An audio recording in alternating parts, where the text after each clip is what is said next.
warahmatullahi wabarakatuh. Bismillahirrahmanirrahim.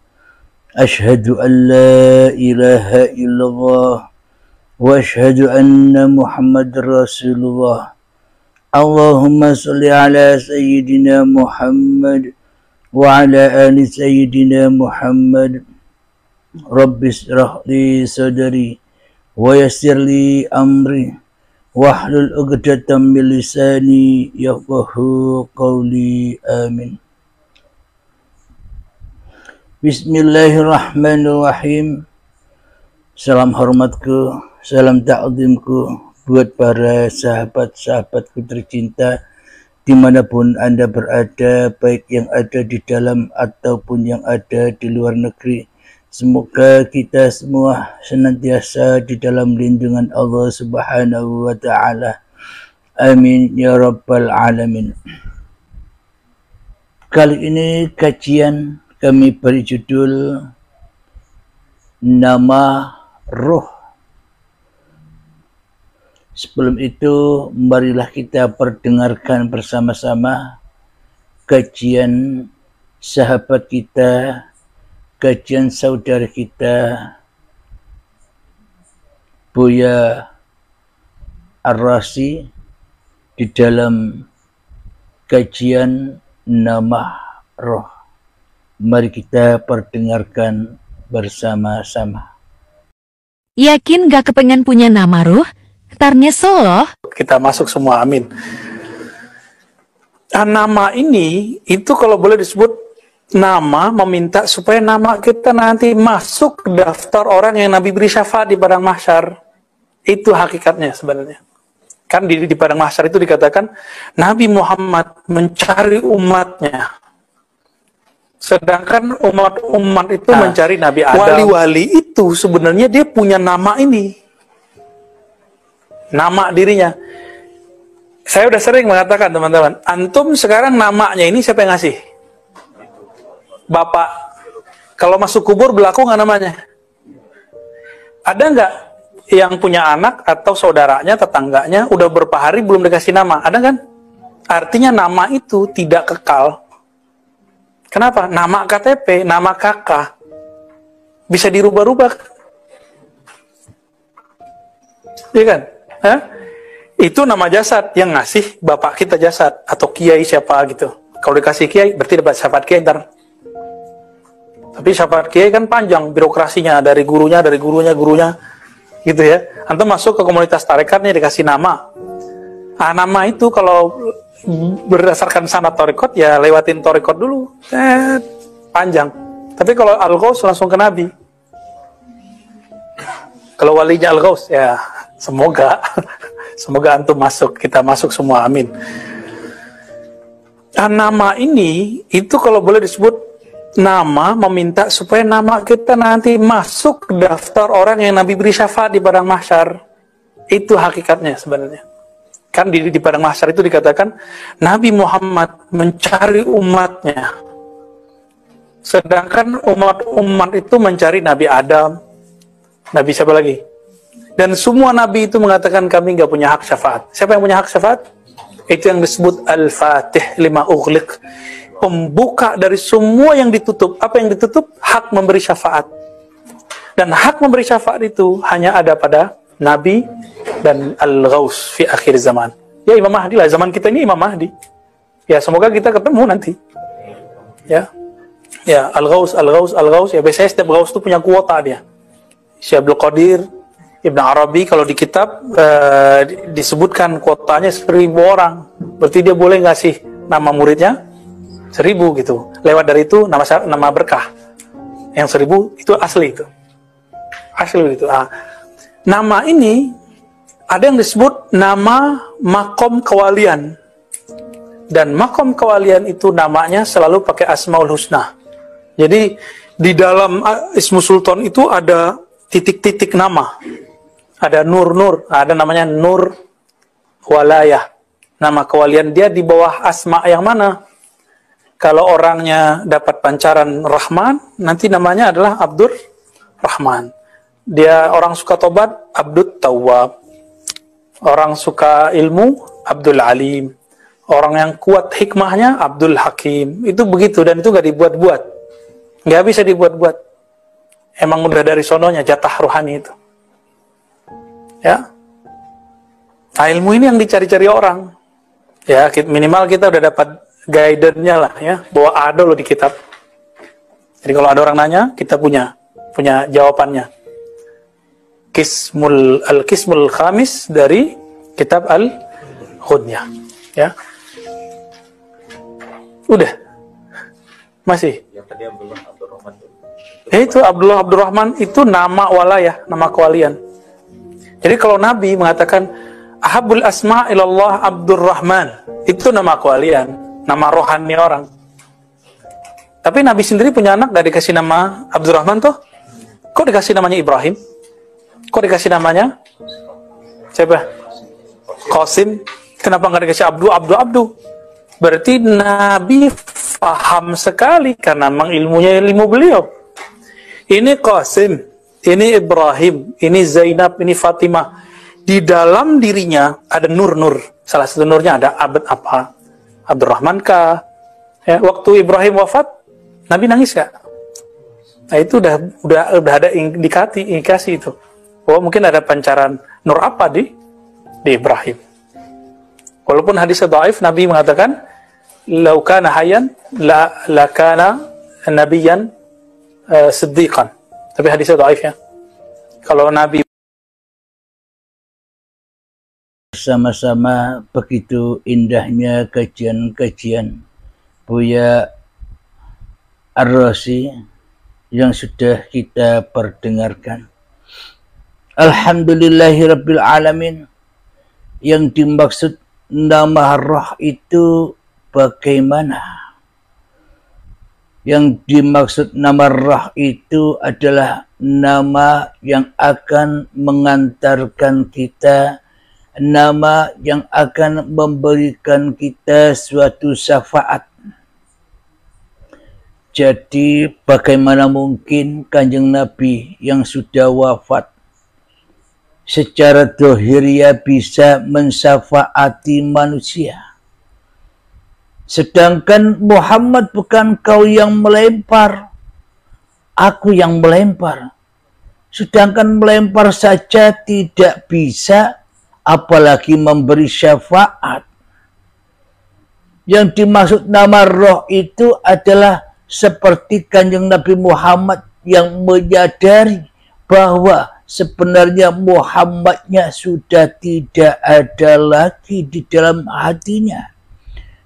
Muhammadnya sudah tak ada lagi di dalam dirinya. Muhammadnya sudah tak ada lagi dalam pengakuan nyawanya. Muhammadnya sudah tidak ada lagi dalam pengakuan jiwanya. Muhammadnya sudah tidak ada lagi dalam pengakuan hatinya. Muhammadnya sudah tak ada lagi dalam pengakuan rohnya.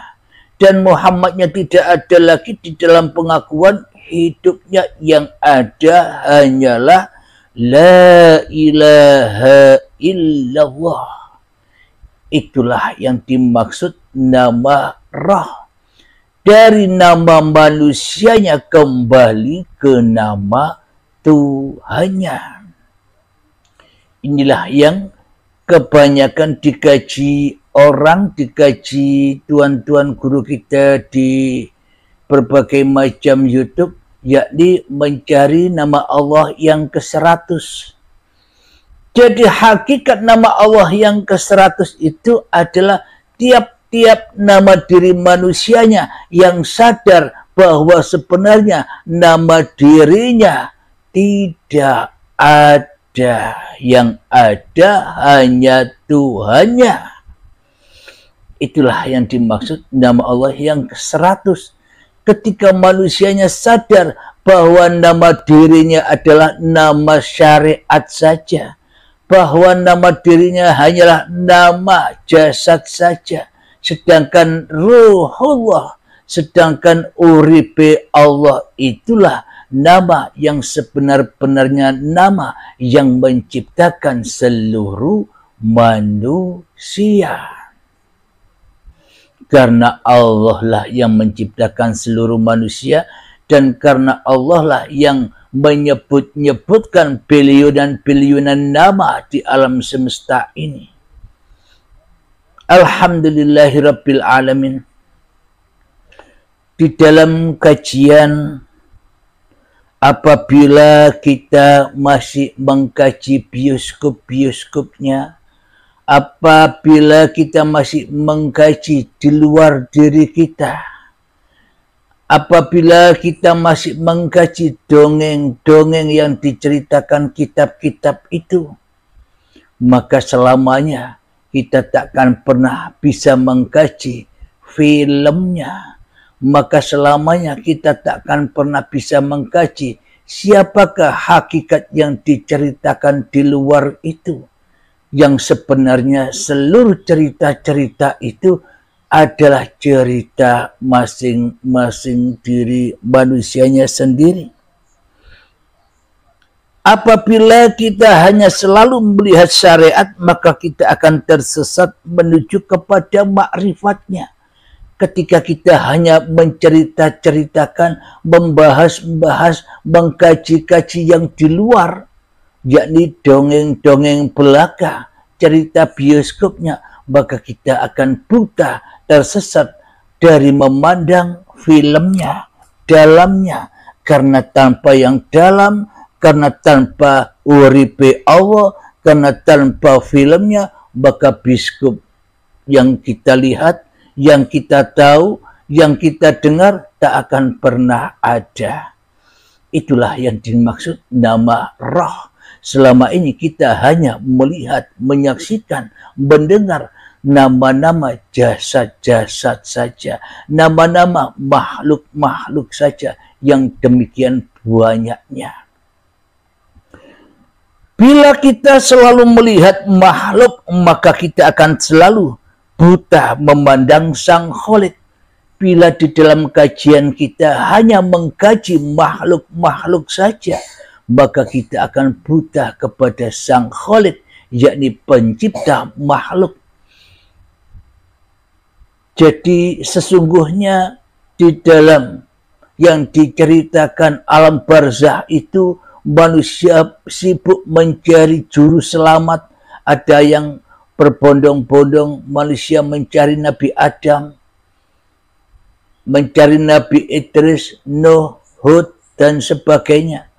Dan mereka tidak bisa mensyafaati, tidak bisa menolong, ceritanya begitu. Akan tetapi makna yang sebenar-benarnya di sisi Allah itu apa? Itulah gambaran kita sendiri. Yakni di dalam dunia ini kita selalu meminta mencari juru selamat yang Adam, yang tidak ada kita cari. Maknanya apa? Dunia sebenarnya Adam kita agung-agungkan. Diri kita yang sebenarnya Adam kita mulia-muliakan, kita ada-adakan, kita wujud-wujudkan. Selama ini kita salah mencari juru selamat. Harta kita cari yang sebenarnya harta itu tak ada. Yang sebenarnya harta itu Adam. Kita bangga-banggakan harta itu. Kita mulia-muliakan harta itu. Itu maksudnya ketika manusia sibuk mencari juru selamat di alam barzah, di alam yang serba panas ini. Kapan itu? Ya sekarang ini.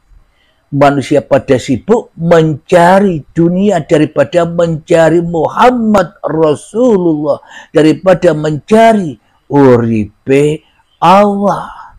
Bila kita meyakini cerita-cerita alam barzah itu nanti, ya kita tersesat, kawan. Kita akan tersesat jauh dari Tuhan selama-lamanya. Bila yang kita kaji hanyalah yang luar-luar saja. Padahal yang luar itu tanpa yang dalam ya tidak ada. Maka dari itu bahaslah yang dalam agar manusia bisa memahami, agar manusia bisa berlari menuju Tuhan yang telah menciptakannya, manusia tidak berlari kepada hawa nafsunya. Karena selama ini kita hanyalah ditakut-takuti saja dengan cerita-cerita itu. Karena ketidaktahuan kita, maka kita terlena dan takut di dalamnya akan alam-alam yang imajinasi itu, atas alam-alam yang halusinasi itu bagi hawa nafsu. Padahal semua itu sudah hak, nyata adanya di sisi Tuhannya bagi manusia-manusia yang sudah masuk dalam pintu baiatnya. Apabila manusia belum berbaiat, ya semuanya masih angan-angan. Ketika manusianya masih ada, semuanya yang masih samar-samar, masih goib Tuhannya, yang wujud hanya hawa nafsunya, masih goib uripe Allah, yang wujud hanya uripe manungsane, masih goib ruh Allah, yang wujud hanyalah roh manusianya yang merasa punya roh selama ini. Kita lanjutkan. Bila kita selalu menceritakan kisah-kisahnya makhluk saja, maka kita akan buta bagaimana Allah yang berperan atas semua makhluknya. Buta akan Tuhannya. Bila kita hanya memandang nama-nama makhluk saja, maka kita akan tersesat dari nama Ruhullah.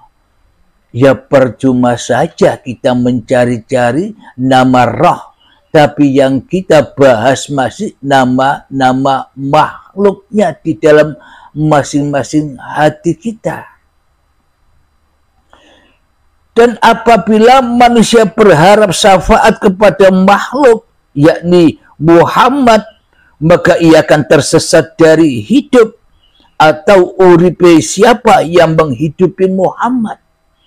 Bila kita terfokus pada makhluk, pada syariatnya, maka kita akan tersesat dari hakikatnya. Kita tersesat dari siapa hidup yang ada pada kanjeng Nabi Muhammad itu. Jadi jangan cari Muhammad yang zahir itu, tapi carilah Muhammad yang batin itu. Siapa? Muhammad bukan kau yang melempar. Itulah Ruhullah itu, nama roh itu. Ketika Muhammadnya sudah tidak jadi Tuhan lagi, ketika Muhammadnya sudah tak bisa mensyafaati lagi, jangankan mensyafaati orang lain, mensyafaati dirinya saja tak bisa. Kenapa? Karena hanya Allah lah yang bisa mensyafaati. Karena hanya Allah lah yang bisa menyelamatkan seluruh manusia. Tak ada satupun yang bisa menyelamatkan seluruh manusia kecuali Tuhan yang menciptakan manusia.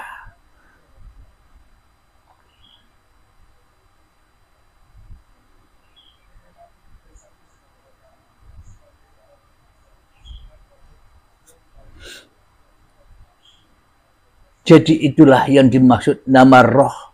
Ketika nama diri kita sudah tak ada lagi di dalam hati kita kecuali uripe Allah. Ketika kehidupan kita sudah tak ada lagi di dalam hati kita, yang ada hanyalah uripe Allah. Itulah bukti kita sudah mendapatkan syafaat. Tidak usah nunggu besok-besok, ya celaka. Tidak usah nunggu besok-besok, ya tersesat selalu jalan kita kepada Allah. Kita selama ini hanyalah angan-angan wae di dalam ajaran-ajaran Islam. Kita selama ini hanya imajinasi saja di dalam ayat-ayat yang sudah diterangkan Allah. Kita selama ini hanya halusinasi saja, memandang yang luar tanpa memandang yang dalam. Memandang wujud yang diwujudkan daripada memandang wujud yang mewujudkan. Itulah diri kita selama ini hingga tersesat jalannya kepada syafaat itu sendiri. Jadi bukan makhluk yang memberikan syafaat, tapi Allah lah yang memberi syafaat Tapi Muhammad Rasulullah lah yang sudah faham, yang sudah sadar bahwa urip ini Allah, bahwa hidup ini Allah yang bisa memberi syafaat, yakni ya Allah sendiri yang memberikan syafaat, yang memberikan pertolongan kepada hamba-hamba yang dikehendakinya. Bismillahirrahmanirrahim. Mari kita buka di dalam surat Az-Zukhruf ayat yang ke-85 sampai ke-86. Saya baca artinya saja. Bismillahirrahmanirrahim, yang artinya, dan maha suci Tuhan yang mempunyai kerajaan langit dan bumi dan apa yang ada di antara keduanya, dan di sisinya lah pengetahuan tentang hari kiamat, dan hanya kepadanya lah kamu dikembalikan. Dan sembahan-sembahan yang mereka sembah selain Allah tidak dapat memberi syafaat. Akan tetapi orang yang dapat memberi syafaat, akan tetapi yang bisa memberi syafaat adalah orang yang mengakui yang hak dan mereka meyakininya, yakni orang-orang yang meyakini bahwa hidup inilah Allah. Itulah orang-orang yang mendapatkan syafaat. Tapi bila di dalam hati kita hidup ini masih hidup makhluknya, ya tersesat terus. Meskipun sholat 5 waktu, ibadah, puasa, dan semua apapun yang dikerjakan menurut syariat-syariat agamanya, bila manusianya yang lebih wujud daripada wujud Tuhannya, maka selamanya ia tersesat. Karena itu bukan agama Tuhan. Agama Tuhan adalah ketika manusianya sudah kembali kepada Tuhannya, maka yang ada nama Ruhullah, nama sucinya Allah, yakni uripe Allah lah yang disaksikan di dalam dan di luar dirinya. Itulah orang-orang yang mendapatkan syafaat, itulah orang-orang yang sudah mendapatkan Ruhullah kembali, yakni ketika manusianya dibaiat, yakni ketika manusianya rela, ridho bahwa dirinya itu hakikatnya adalah tak ada, tak wujud, tak hidup, karena semua yang ada di alam semesta ini tanpa Allah ya tidak ada, tanpa Allah ya tak wujud, tanpa Allah ya tidak hidup. Ketika sudah rela, ridho, sudah dikembalikan semua itu kepada yang berhak, maka itulah yang dimaksud mutu qoblal maut. Itulah manusia-manusia yang sudah diberi syafaat. Kapan? Ya sekarang ini juga, saat hidupnya, bukan nanti. Kalau nanti ya tersesat terus jalannya, tidak bisa pulang-pulang. Karena semua ini terjadi ya saat ini ketika kita masih ada. Bukan nanti ketika kita sudah tak ada lagi. Karena peran film itu adanya ya sekarang, bukan nanti, Mas Bro. Mari kita sadari bersama-sama. Mari kita buka lagi di dalam, ya kita terangkan dulu. Dan maha suci Tuhan yang mempunyai kerajaan langit dan bumi, dan apa yang ada di antara keduanya, dan di sisinya lah pengetahuan tentang hari kiamat, dan hanya kepadanya lah kamu dikembalikan. Dan sembah-sembah yang mereka sembah selain Allah tidak akan memberi syafaat. Apapun yang kita mulia-muliakan, zahir-zahir syariat-syariat yang kita bangga-banggakan selama ini, sholat kita, ilmu kita, Nabi kita, semuanya tak akan pernah bisa mendapatkan syafaat ketika kita tidak mengikuti iman hatinya para nabi dan rasul.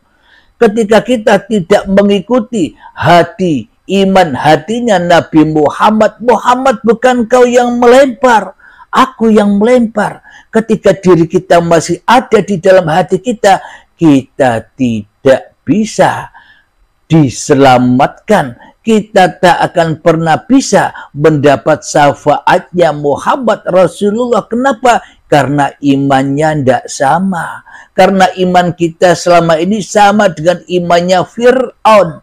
Karena iman kita selama ini sama dengan imannya iblis, yang ada, yang wujud, yang hidup, yang jadi Tuhan, yang jadi Raja, masih diri kita, di hati kita. Tandanya Allah gaib. Berarti imannya tidak sama dengan Nabi Muhammad. Jangan berharap-harap dapat syafaatnya Allah bila kita tak ada iman sedetik pun, tidak ada iman sebiji darah pun ikut seperti imannya para nabi dan para rasul. Muhammad bukan kau yang memanah, aku yang memanah. Muhammad bukan kau yang membunuh, aku yang membunuh. Maknanya Muhammadnya tidak ada. Maknanya Muhammadnya tidak bisa apa-apa. Bila hati kita sudah demikian, yakni ketika Allah lebih wujud daripada diri kita sendiri di hati kita, itulah tanda bahwa kita telah mendapatkan syafaat, bahwa kita dikumpulkan dengan orang-orang yang mengabdi, mengabdikan diri, mengabdikan hidup, mengabdikan badan, mengabdikan kembali apa-apa yang bukan milik kita. Itulah syafaat itu. Kapan? Ya sekarang sudah bisa dicari, tidak usah nunggu besok-besok. Maka akan selalu tersesat jalan kita, karena kita selalu menonton dongeng-dongeng saja daripada filmnya yang ada di dalam hati kita. Mari kita buka surat Maryam ayat yang ke-86 sampai 87. Saya baca artinya. Bismillahirrahmanirrahim. Dan kami akan menghalau orang-orang yang durhaka ke neraka jahanam dalam keadaan dahaga. Mereka tidak berhak mendapat syafaat kecuali orang yang telah mengadakan perjanjian di sisi Tuhan yang Maha Pemurah. Shadaqallahul azim. Apa maknanya ini? Kebanyakan kita sama juga, saya juga begitu. Kebanyakan kita memahami ayat-ayat Al-Quran dan kami akan menghalau orang-orang yang durhaka ke neraka jahanam. Itu seolah-olah besok terjadinya, bukan sekarang. Seolah-olah kan demikian. Tapi sesungguhnya itu semua terjadinya saat ini. Dan kami akan menghalau orang-orang yang durhaka ke neraka jahanam. Siapa yang durhaka? Ketika diriku lebih wujud daripada Tuhanku, itulah Allah menghalau kita ke neraka. Ketika Allah gaib, ketika Allah tak wujud, yang wujud hanyalah diriku, yang nyata hanyalah diriku, itulah tanda Allah menghalau kita ke lembah neraka. Maka disiksalah kita dengan dunia, dengan api-api kebutuhan dunia. Maka simaklah yang dalam, sahabat-sahabatku, agar kita tidak tersesat jalannya menuju Tuhan yang menciptakan kita. Mereka tidak berhak mendapatkan syafaat kecuali orang yang telah mengadakan perjanjian di sisi Tuhannya yang Maha Pemurah. Jadi orang-orang yang mendapatkan syafaat itu adalah orang-orang yang sudah mendapatkan perjanjian. Maknanya orang-orang yang sudah memberikan kembali amanah-amanah yang bukan miliknya.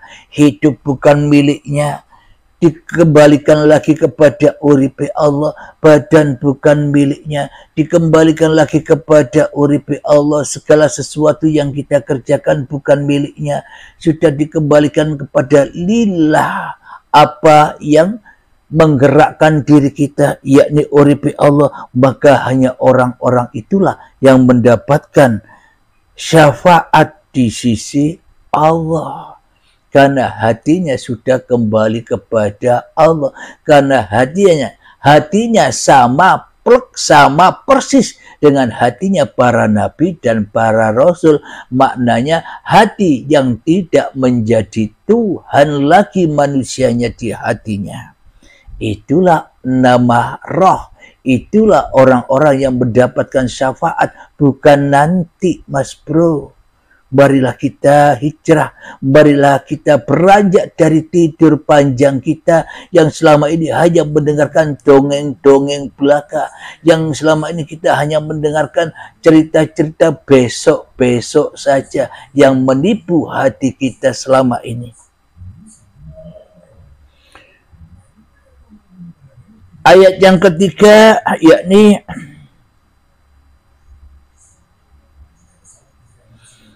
surat Sabah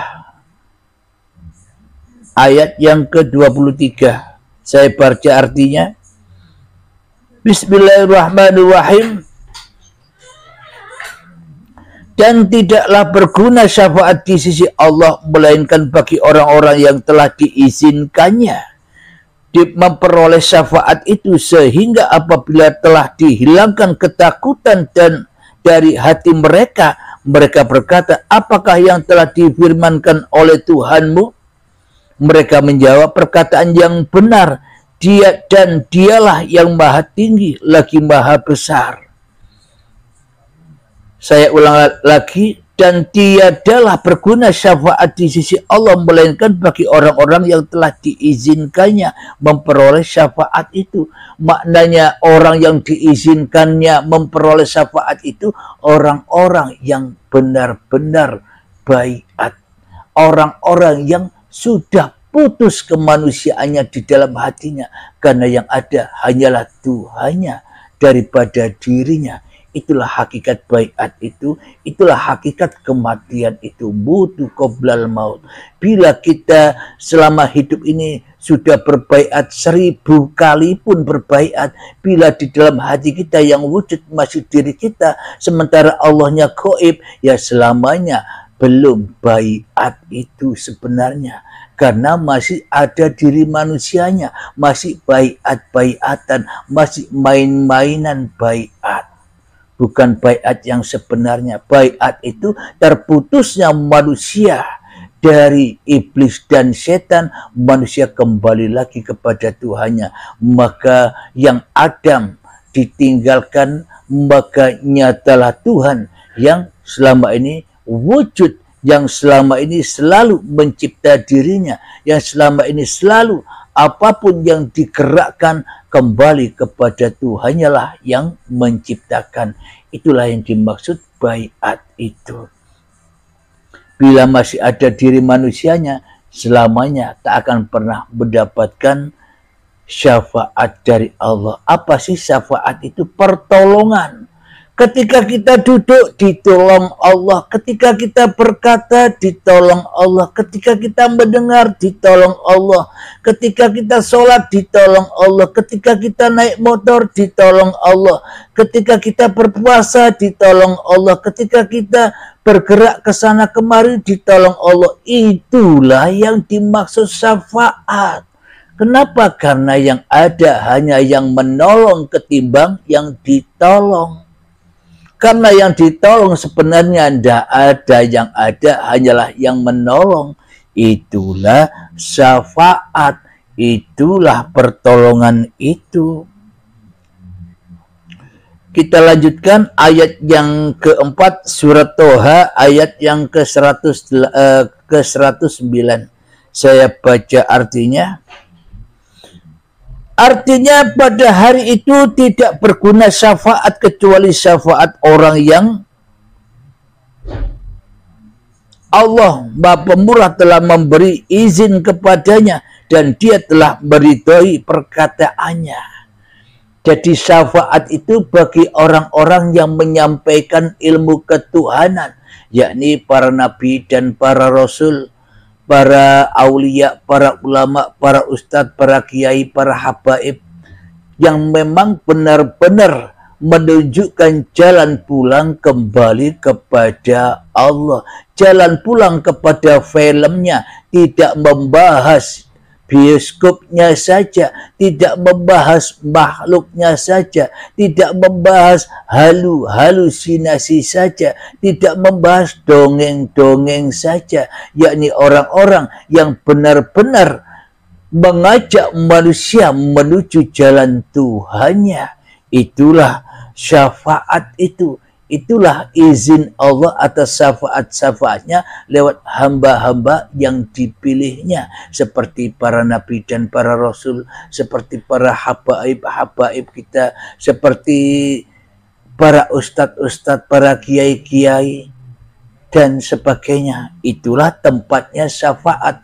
Asalkan mereka selalu mengumandangkan hanya Allah yang ada, hanya Allah yang dibahas, tidak membahas yang selain Allah. Itulah tanda-tanda ciri yang bisa menuntun, membimbing, membaiat manusia dari ketersesatannya.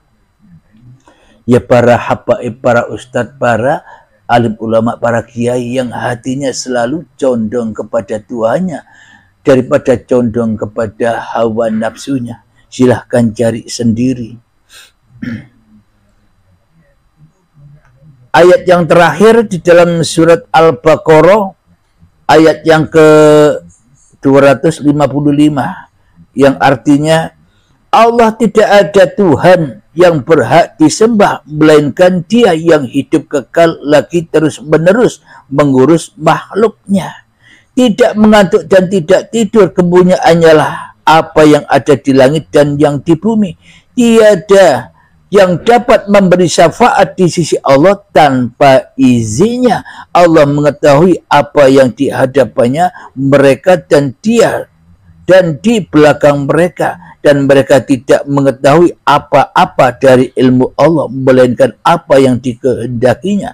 Kursi Allah meliputi langit dan bumi, dan Allah tidak merasa berat memelihara keduanya, dan Allah Maha Tinggi lagi Maha Besar. Subhanallah.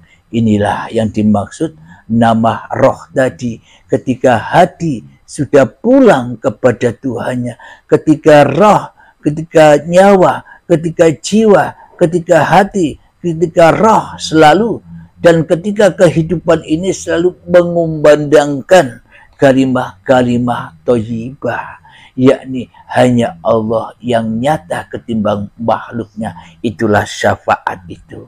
Semoga saya khususnya dan semoga kita semua selalu mendapatkan syafaat-syafaat dari Allah Subhanahu wa taala. Amin ya rabbal alamin. Sebelum kita akhiri kajian di pagi yang indah ini, marilah kita gemahkan salawat dari mindaful bala.